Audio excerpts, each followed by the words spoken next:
Bob Crow, welcome to the Sunday Politics. Now, you've suspended the strike for the moment. What will it take to get you to call it off entirely?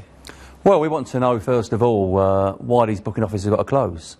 The Mayor of London made it quite clear in his election programme that the booking offices would remain open. It was strange, really, because Ken Livingstone wanted to close them down, and the Mayor thought it was popular to keep them open, and put in his campaign to keep them open. But however, we haven't seen any of these figures. We keep on getting told that only 3% of people use the booking offices. That's not true. Been research done. For example, if someone goes to a booking office at the moment with someone sitting there and asks for a ticket less than £5, they're not allowed to sell them a ticket. It's absolutely madness. We talk about efficiency and productivity. Do you use the ticket office? Yeah, when it's open, yes. Because you said to ITV that you didn't. Well, I don't know what I said to ITV. I mean, I don't know what time of the day that people use the ticket offices. Sometimes they're open, sometimes they're closed. But you see, the point is people try and make out that these ticket office staff are just people that sit behind barriers just like a newsagent. I'm not knocking a newsagent. However, these people were the same people that was treated like lions when the vicious terrorist attacks took place. They were the people that come out of the booking offices, helped the people that was maimed, took them out of the tunnels, and now all of a sudden they're lazy people that just sit behind ticket offices. Well, I'll come on to that in a minute, because my understanding is that the plan is that these people would come from behind and be out and about now.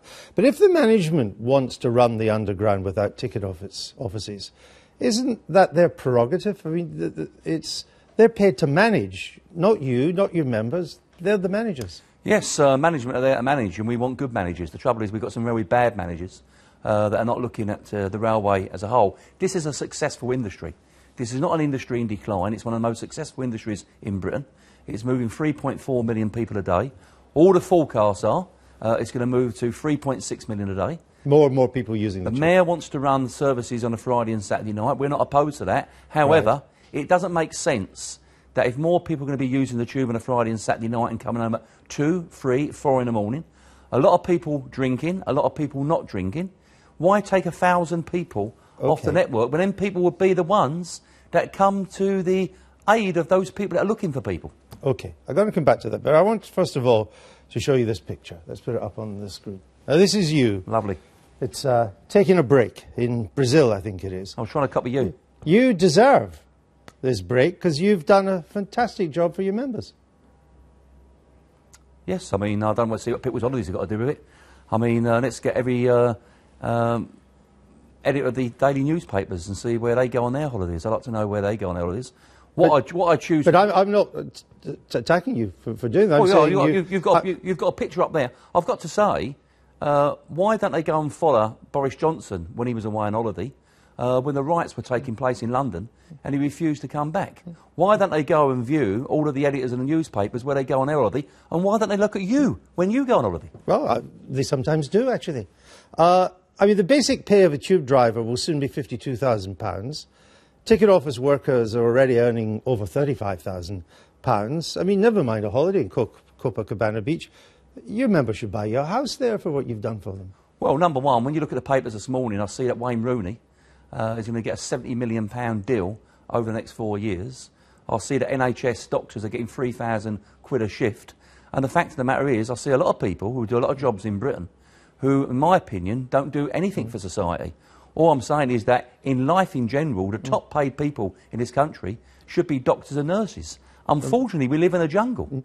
And that jungle is that if you're not strong, then the bosses will walk all over you. The reason why we got good terms and conditions is because we fought for them. And the reality is, all of these three main political parties, Liberals, Tories and Labour, have all put no programme up to defend working people. So we have to do it on our own. Right, and that's why you've done such a great job for your members and why your union membership has been rising. People want to be part of a successful operation. But it has come at a cost for less well-paid workers, hasn't it, who travel on the tube?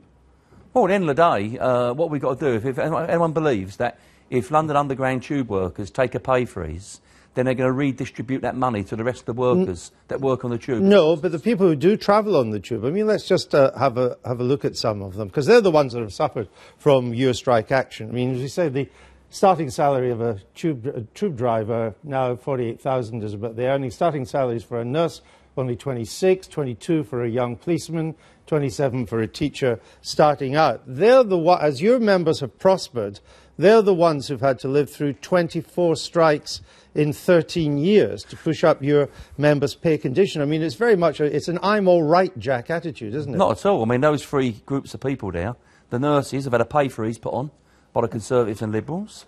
The police constables have had a pay freeze put on by the Conservative and Liberals, and so have the teachers. And the fact of the matter is, we've had the ability to go and fight.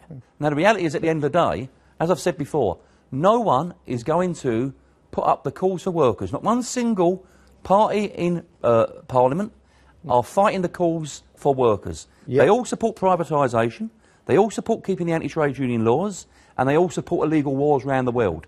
And unless they've got a fighting trade union, our members' pay would be lower than some others. But you've said that you couldn't care less if we have 1 million strikes.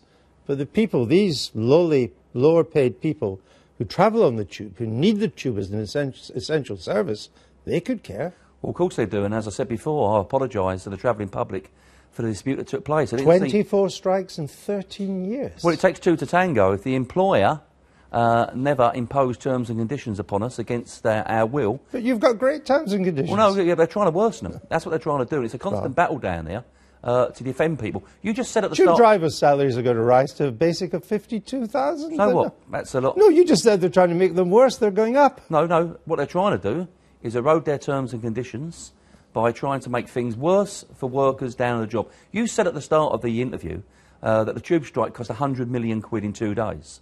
So that means when our members go to work for 2 days, they're really worth 100 million quid. That really demonstrates the fact about what they're worth. The fact is, only a fighting trade union can defend itself out there. But your members should enjoy what you've got for them, shouldn't they? Because it's not going to last, is it? Technology is going to change the whole way your business operates. Well, as Karl Marx said, and I hope you should know another night on the programme, you said I was a mixture of Karl Marx, Only Fools and Horses and The Sopranos. I thought that was quite funny. But the Karl Marx part of it, better recognise what he said. The only thing that is constant is change. And the reality is we've been crying out for new technology, but technology for who?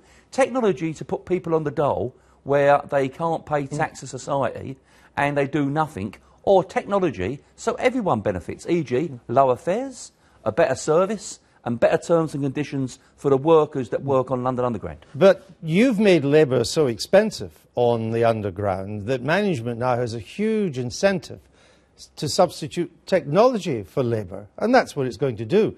It's closing the ticket offices, and very soon, starting in 2016, the driverless trains come in. So what I say is your members should enjoy this because it's not going to last. Well, driverless trains are not coming in because we're not having driverless trains. So you're going to fight that too? Well, we're not having it. It's not safe.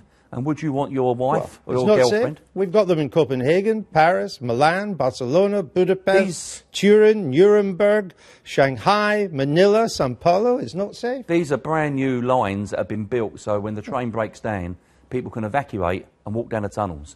Would you want to be stuck on a train with 800 people on a summer's day on the Northern Line, yards upon yards above the surface of Britain, a pregnant woman on there who can't get off the train, absolute panic that takes place? The reality is pretty simple. It's a nonsense. It's not going to happen because it's a Victorian network. Yes, you can have brand new networks with driverless trains. On Docklands Railway, for example, it's driverless, but they still have a train captain on there because when the train breaks down, the train captain has to take place. But the reality is that's above ground at Docklands Railway, except for a very small section. I didn't. All these are undergrounds. I mean, all these cities managed to have it, but you remind me it. about Henry Ford in the 30s when he said to a shop steward in Detroit, "You see that robot over there? He doesn't need a union card." And the shop steward said to Henry Ford, "You see that robot over there? He can't buy a car." So you better recognise the fact, if you use technology, there's going to be nobody there who's got any wages to buy the goods that people want to sell. Except that all sorts of new jobs are being created all the time in other areas. Yeah, what kinds of rates to pay? Coming back to the ticket offices. I mean, not many people use the ticket offices anymore.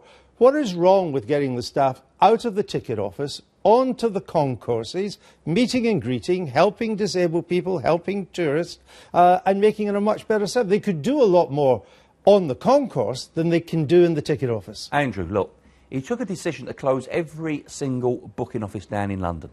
We asked to see the facts and figures of every single booking office. You can't compare, for example, Chesham or, for example, Faden Boys, with the likes of Heathrow. So, are you telling me people are going to be on a long transatlantic flight, 12 hours, arrive at Heathrow Airport and can't get a ticket? Are you telling me that people are going to come... people will be there to greet them, to show them how to get a ticket. But they can't cope now. The staff are going to be redeployed onto the concourse. But they're there now on the concourses. The reality is... So what's the problem? Well, the simple problem is this. It's not just about the booking office. It's about having people there that are visual. For example, if you're partially sighted, you can't use the machines. Sure. If English is not your first language and you're a tourist coming to this country, you can't use the booking offices. Yeah, but disabled people... How many languages do your members speak? I don't know. I'll struggle with English. Because I know the feeling. The machines can speak 6, 17 different languages. When they work, and of course. And you're dehumanising. It's when your members work as well. They're dehumanising things. People tell me, and myself included, you phone up the bank, and all you hear is press 1 for this, press 2 for this, press 3 for that. People want to speak to a human being, and what makes London Underground so precious is that all of the travelling public want to see plenty of high visual people. But having helpful, well-dressed, motivated people out on the concourse to help, what bit of that don't you like? They're going to be on the concourse and they're going to have machines.